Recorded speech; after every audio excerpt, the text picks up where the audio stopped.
የአፍሪካ አህጉራዊ ነጻ የንግድ ቀጠና ትግበራ ትዕግስትና ስልታዊ አተገባበር ያስፈልገዋል እየተባለ ይገኛል። አፍሪካን በፖለቲካ ብቻ ሳይሆን በኢኮኖሚም የማዋሃድ ተልዕኮ ያነገበው አህጉራዊው ነጻ የንግድ ቀጠና ስምምነት በፍጥነት ወደ ስራ እንዲገባ ቢታለምም በተጠበቀው ልክ እየተጓዘ አይደለም። በ54 የአፍሪካ ህብረት አባል ሀገራት ስምምነት የተጀመረው የንግድ ቀጠናው 47 ሀገራት ተፈራርመው አጽድቀውታል። ነጻ የንግድ ቀጠናው በአህጉሪቱ ውስጥ የሚገኙ ሀገራት መካከል መልካም የሚባል የኢኮኖሚ ትስስር ለመፍጠር የኢንዱስትሪ እድገት ለማሳለጥና የግል ባለሀብቱ ተሳትፎ እንዲያድግ ለማድረግ የሚጫወተው ሚና ከፍተኛ ነው ተብሎም ይታሰባል። ከዚህ ቀደም ኢትዮጵያ በአየር መንገዷ በኩል በአፍሪካ ነጻ የንግድ ቀጠና የሚጓጓዘውን የመጀመሪያ ጭነት ከስዋቲኒ ወደ አዲስ አበባ ማምጣት የጀመረች ቢሆንም ነጻ የንግድ ቀጠናው በሙከራ ብቻ የቀረ በላም አለኝ በሰማይ ብቻ የታሰረ ይመስላል። መረጃዎች እንደሚያሳዩት ተግባራዊ ቢሆንና ወደ ስራ ቢገባ በ90 በመቶ እቃዎች ላይ የሚጣለውን ታሪፍ በማስቀረትና ከታሪፍ ውጭ ያሉ ሌሎች ችግሮችን በመቀነስ የአፍሪካ ውስጥ ንግድን ከ50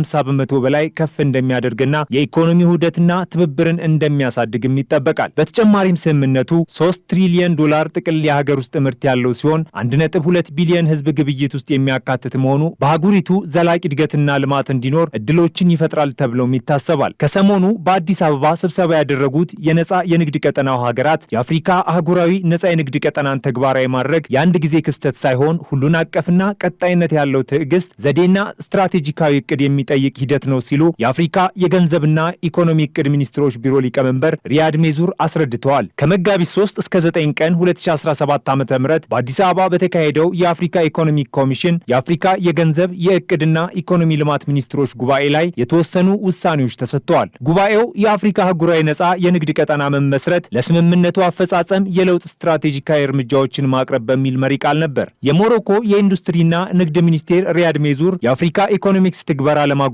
የለውጥ እርምጃዎች አስፈላጊ መሆናቸውን በጉባኤው አንስተዋል። ውህደቱን ለማጠናከር ክልላዊ የእሴት ሰንሰለቶችን ማንቃት አስፈላጊ መሆኑን አጽንኦት ሰጥተው የአፍሪካን የውስጥ ንግድ ለማስፋፋት እንቅፋት የሆኑ መሰናክሎችን ለማስወገድ የተቀናጀ ጥረት እንደሚያስፈልግም አመላክተዋል። አያይዘውም ጉባኤው ዲጂታላይዜሽን በአፍሪካ ኢኮኖሚ ለውጥ ውስጥ ያለው ሚና፣ በዲጂታል መሰረተ ልማት ክህሎት ላይ መዋለ ንዋይ ማፍሰስ፣ የአፍሪካ ወጣቶችን ከነጻ ንግድ ቀጠናው ጋር በተገናኘ በትምህርት በስልጠናና በስራ ፈጠራ ላይ የሚደረጉ ኢንቨስትመንቶችን ማብቃትና ቀጣይነት ያለው የንግድ ልምዶችን በማስተዋወቅ የአየር ንብረት ለውጥና ዘላቂ ልማትን ቅድሚያ ሰጥቶ መዳሰስ እንዳለበትም አብራርተዋል። እነዚህን ዓላማዎች ለማሳካት ጠንካራ የፖለቲካ ፍላጎትና በአባል ሀገራቱ መካከል ያለውን ትብብር በማጎልበት ውጤታማ ውሳኔ መስጠትን ይጠይቃል ሲሉ የተናገሩት ሊቀመንበሩ ዘዴና ጥንቃቄ የተሞላበት ድርድርን ከሚያካትት ስልታዊ አካሄድ ጋር ተዳምሮ ወጥነት ያለውና የሚተገበሩ ፖሊሲዎችን ማውጣት አስፈላጊ ነው ሲሉም ተናግረዋል። የአፍሪካ ኢኮኖሚክ ኮሚሽን ስራ አስፈጻሚ ሚስተር ክላቨር ጌቴቴ እንደተናገሩት ጠንካራ የንግድ ግንኙነቶችን በመገንባትና